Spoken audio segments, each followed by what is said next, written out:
संसार के लोगों को प्रभु परमात्मा के नाम का संदेश देते हुए कलयुग अवतार श्री गुरु नानक देव जी महाराज एक बार समुद्र के भीतर जहां रेतीला सा टापू है वहां जा पहुंचे।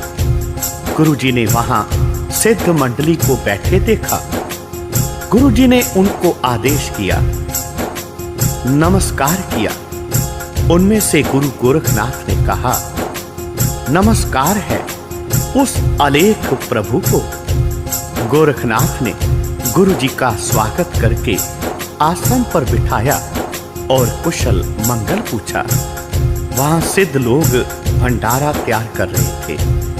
गोरख ने कहा, हे भर्तरी, तुम जाओ, जाकर जल ले आओ।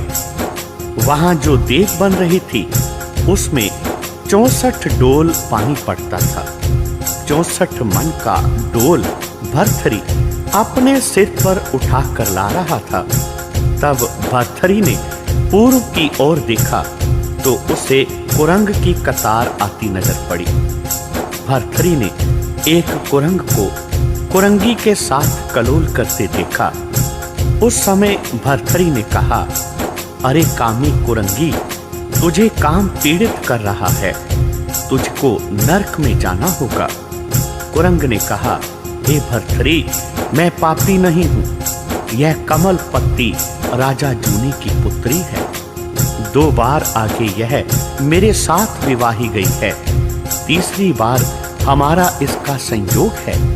यदि तू कल वहां जा पहुंचेगा तब तेरा बचाव होगा, यदि नहीं जाएगा तब तू नरकगामी होगा। भर्तरी ने यह बात सुनकर दुखी होकर पूछा कि हे कुरंग, वह स्थान यहाँ से कितनी दूर है? कुरंग ने उत्तर दिया कि वह स्थान 90 करोड़ कोस की दूरी पर है। तब भर्तरी ने कहा, हे भाई, कल तक तो पूरी नहीं हो सकती। तब कुरंग कहने लगा, यदि तुम ना पहुंचोगे तब नरक में जाना होगा। यह सुनकर भर्तरी रोने लगा। अंत में भर्तरी गोरखनाथ के निकट गया तो अपने सिर से डोल उतारा जो उतारा नहीं जा रहा था। जो देग प्रतिदिन उतार लेता था वह आज उससे नहीं उतर रही थी। तब भर्तरी कहने लगा, हे सिद्धो, यह मेरे सिर से देग उतार दो। गोरखनाथ की आज्ञा मानकर सिद्धों ने देग उतार दी। भर्तरी को गोरख ने कहा, हे पुत्र, आज तेरा मुख उदास क्यों है? तब भर्तरी ने कहा, आज मुझे अत्यंत कठिन काम बन पड़ा है। यदि आप मेरा कार्य कर दो तो ठीक है, नहीं तो मुझे नरकों में गिरना होगा। गोरख कहने लगा, हे भर्तरी, वह कौन सा काम है? तब भर्तरी ने कुरंग की सारी बात गोरखनाथ के प्रति कह दी। कहा कि यदि कोई इस काम को कर दे तो मैं नरक से बच सकता हूं। तब गोरखनाथ ने अपने सिद्धों से कहा कि आप में कोई ऐसा है जो भर्तरी का काम कर सके? सिद्धों ने पूछा कि कितने कोस का मार्ग है? तब भर्तरी कहने लगा, 90 करोड़ कोस का अंतर है। यह सुनकर सभी ने कहा कि यह तो अत्यंत कठिन है। तब रोने लग गया। उस समय गुरु नानक देव जी ने भर्तरी को कहा, हे भर्तरी, तुम रोवो नहीं, चलो हम तुम्हारे साथ चलते हैं। हम तुमको नरक में नहीं जाने देंगे। फिर गुरु जी शीश कलंदरी रूप खड़े हो गए। गुरु जी ने हिरण चर्म की सवारी की, मर्दाने ने रबाब की सवारी की और भर्तरी ने डंडे की सवारी की। गोरख आदि को आदेश करके सभी आकाश मार्ग में निकल पड़े। सूर्य से 4 योजन इधर गए तो धरती पर जा उतरे। उस समय 1.5 पहर दिन शेष था। जब जूनापति राजा के नगर पहुंचे और एक बाग में गए तब गुरु जी ने कहा, हे भर्तरी, हम स्नान करने जाते हैं, और तू इस बाग में चला जा। तब भर्तृहरि उस बाग में चला गया। आगे कंवलपति रानी का महल था और वह रानी बारी में बैठी हुई देख रही थी। रानी ने भर्तृहरि को देखकर गोली को कहा, हे गोली, वह जो साधु बाग में टहल रहा है, इसे पकड़कर मेरे पास ले आओ। रानी ने भर्तृहरि के पैर में पद्म देखा और तभी उठकर भर्तृहरि का कपड़ा पकड़कर खड़ी हो गई। तब भर्तृहरि कहने लगा, अरे हम तो साधु हैं, बताओ तू हमें क्या कहती है? रानी कहने लगी, तुम साधु नहीं हो, तुम तो महाराज भर्तृहरि हो। हे राजन, 2 बार मैं तेरी रानी रह चुकी हूँ, अब तीसरी बार संयोग है। अब तुम जा नहीं सकते, मैं तेरी प्रतीक्षा ही कर रही हूँ। यह बातें सुनकर गोलियां उसकी माता के पास गई और कहा कि बाग में एक जोगी आया है तथा आपकी पुत्री ने उसे पकड़ रखा है। उसी साधु के साथ वह जाना चाहती है। हमने यह सूचना तुमको दे दी है। जब रानी ने वह खबर सुनी तो उसने अपने पति को तमाम बात बता दी। राजा ने उस साधु को पकड़ने का हुक्म दे दिया। हुक्म की पालना वजीर ने की और साधु को राजा के सम्मुख पेश किया गया। राजा ने आज्ञा दी कि इसको टुकड़े टुकड़े करके नदी में बहा दो। बस फिर क्या था, भर्तृहरि के टुकड़े टुकड़े करके नदी में फेंक दिए थे।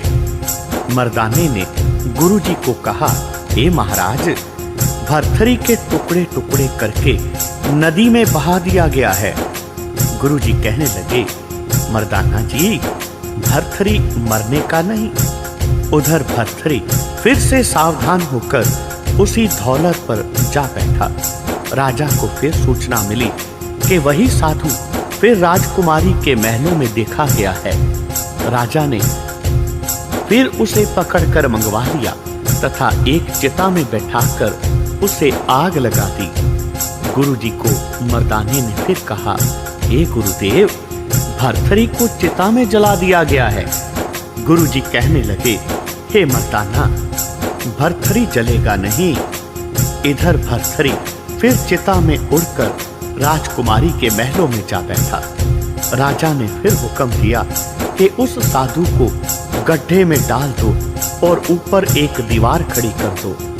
राजा के हुक्म की पालना की गई। मर्दाना कहने लगा, गुरुजी, भर्तृहरि को गड्ढे में डालकर ऊपर दीवार चिना दी गई है। गुरुजी कहने लगे, मर्दाना जी, भर्तृहरि मरने का नहीं है। उधर फिर भर्तृहरि राजकुमारी के महलों में चला गया। राजा को फिर सूचना मिली। तब राजा ने वजीर से पूछा कि क्या बात है। वजीर कहने लगा, हे राजन, यह फकीर कोई जादूगर नजर आता है। अब तो उसे रस्सी से बांधकर सूली पर लटकाया जाए तो अच्छा है। साधु को रस्सी से बांधकर ढोल बजाते सूली पर चढ़ाने लगे। मर्दाने ने सब समाचार फिर गुरुजी को सुना दिया। तब गुरुजी कहने लगे, मर्दाना जी, अब भर्तृहरि की रक्षा हमें करनी होगी। अब गुरुजी सूली के निकट जाकर खड़े हो गए। जब गुरुजी ने सूली की ओर देखा तो वह सूली सरसब्ज हो गई। राजा ने हैरान होकर पूछा, वह जो नया साधु आया है, जिसके आने से सूली हरी हो गई है, वह कौन है? उस राजा ने मर्दाने से गुरुजी का परिचय पूछा। मर्दाना जी कहने लगे, हे राजन, यह सिख कलंदर रूपी गुरु नानक देव हैं और जिसको सूली दी जा रही है, यह राजा गंधर्व सेन का पुत्र महाराज भर्तृहरि है। राजे ने कहा, यह लोग हमसे क्या चाहते हैं? मर्दाना कहने लगा, हे राजन, जो तुम्हारी कन्या है, यह भर्तृहरि के साथ इससे पूर्व 2 बार विवाही गई है। अब यह तीसरी बार तेरी कन्या को लेने के लिए आए हैं। बस उसी समय जूना राजा श्री गुरु जी के चरणों पर गिर गया और हाथ जोड़कर कहने लगा, हे प्यारे गुरुदेव, आप मेरे योग्य जो सेवा हो वह कहो, मैं तो आपके चरणों का दास हूँ। गुरुजी कहने लगे, हे राजन, आप अपनी कन्या भर्तृहरि को दे दो। आज की रात्रि में तेरी कन्या तथा भर्तृहरि का संयोग है। तब राजा ने कहा, हे महाराज, लोक लज्जा को सन्मुख रखकर प्रार्थना है कि कुछ बारात आदि का प्रबंध हो, हमें प्रसन्नता हो जाएगी, क्योंकि मैं आखिर राजा हूं। गुरुजी कहने लगे, हे राजन, तू बारात के स्वागत का सामान तैयार कर, बारात जरूर आएगी। यह सुनकर राजा अपने घर की ओर चला गया। इधर गुरुजी ने परमेश्वर से प्रार्थना की, हे महाराज, जो आपके पास जो 96 करोड़ मेघमाला है, उनके जो अधिष्ठा देवता हैं, उनको कृपया हमारे पास भेज दो। बस फिर क्या था, देवताओं की बारात सज गई। बाजे बजाने वाले, नित्य मंगल करने वाले सभी देवता आ गए। उधर राजा को सूचना मिली, हे राजन, बारात इतनी है कि तुम्हारे राज्य में उनके बैठने को भी स्थान नहीं है। राजा ने सोचा कि मैं यदि अपने सारे राज्य की सामग्री भी जुटा लूं, तब भी एक समय का भोजन एकत्र नहीं हो सकता। तब राजा ने अपने कंठ में कपड़ा डाला और श्री गुरु नानक देव जी महाराज के चरणों में आ गिरा। कहने लगा, हे गुरुदेव, यह आपकी अपार माया मेरी बेइज्जती करने पर तुल गई है। गुरुजी ने कहा, हे राजन, बारात की मांग तुमने ही की थी, सो हमने बारात एकत्र कर ली है। परंतु हे राजन, तुम चिंता क्यों करते हो? जहां से बारात आई है, वहां से इनको खुराक आ जाएगी।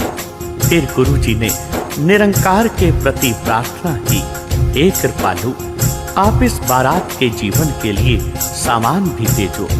बस 36 प्रकार के भोजन जो परम पवित्र तथा स्वाद थे, अपने आप ही एकत्र हो गए। खूब स्वागत किया गया। आधी रात्रि के समय भर्तृहरि का विवाह हो गया। राजा ने कहा, हे महाराज, यह तिल पुष्प सहित मेरी कन्या को स्वीकार करके ले जाओ। गुरुजी कहने लगे, हे राजा, यह दहेज की वस्तु नहीं चाहिए। राजा यह सुनकर मौन ही हो गया। फिर कमलपति गुरुजी के चरणों में पड़ गई और कहने लगी, हे गुरुदेव, मैं तो आपकी दासी हूँ, मैं तो आपके चरणों की सेवा करूंगी। गुरुजी कहने लगे, हे कमलपति, यदि तू 10,000 वर्ष तपस्या करे तो फिर तू हमारे साथ समाएगी। यह सुनकर कमलपति चुप हो गई और एक दुपट्टा मर्दाने को देकर कहा, हे मर्दाना, यह मेरी सहदानी है, इसे तू अपने साथ ले जा। अब वहां से विदा हुई। तब मर्दाने का रबाब चलता नहीं था। उस समय गुरुजी ने कहा, हे मर्दाना जी, यदि कोई वस्तु किसी गृहस्थी की तुम्हारे पास है तो वह लौटा दो। मर्दाना कहने लगा, हे महाराज, मेरे पास रानी का दिया हुआ एक दुपट्टा है। गुरुजी ने कहा, दिखाओ तो। जब देखा गया तो वह दुपट्टा 10,000 रुपए कीमत का पाया गया। मर्दाने ने कहा, हे महाराज, मैं किस मुंह से लाया हूं और अब किस मुंह से वापस करूं? गुरुजी ने मर्दाने के मुख पर हाथ फेरा तो मर्दाने का दाढ़ा सफेद हो गया। तब गुरुजी ने कहा, हे मर्दाना, जाओ, उस मुंह से लाए थे और इस मुंह से वापस कराओ। जब मर्दाना दुपट्टा दे आया तब गुरुजी ने कहा, कहो मर्दाना, वह वस्त्र लौटा दिया क्या? मर्दाना कहने लगा, हे गुरुदेव, आपकी आज्ञा का पालन किया है। इसके पश्चात सभी वहां से उड़कर सिद्ध मंडली में वापस आ गए। सभी को आदेश किया, कुशल मंगल पूछा। गोरखनाथ कहने लगा, हे भाई, सभी काम आपकी कृपा से हो गया है। फिर गुरुजी ने गोरखनाथ से विदा मांगी। तब गोरखनाथ ने कहा, आप कुछ समय और ठहरने की कृपा करो। गुरुजी कहने लगे, हे गोरख जी, हम रमते हैं, इसलिए हमें जाने की आज्ञा दो। बस फिर गुरुजी सभी सिद्धों से प्रेम पूर्वक मिलकर वहां से रवाना हुए। बोलो जी पाई जी वाहिगुरु वाहिगुरु वाहिगुरु।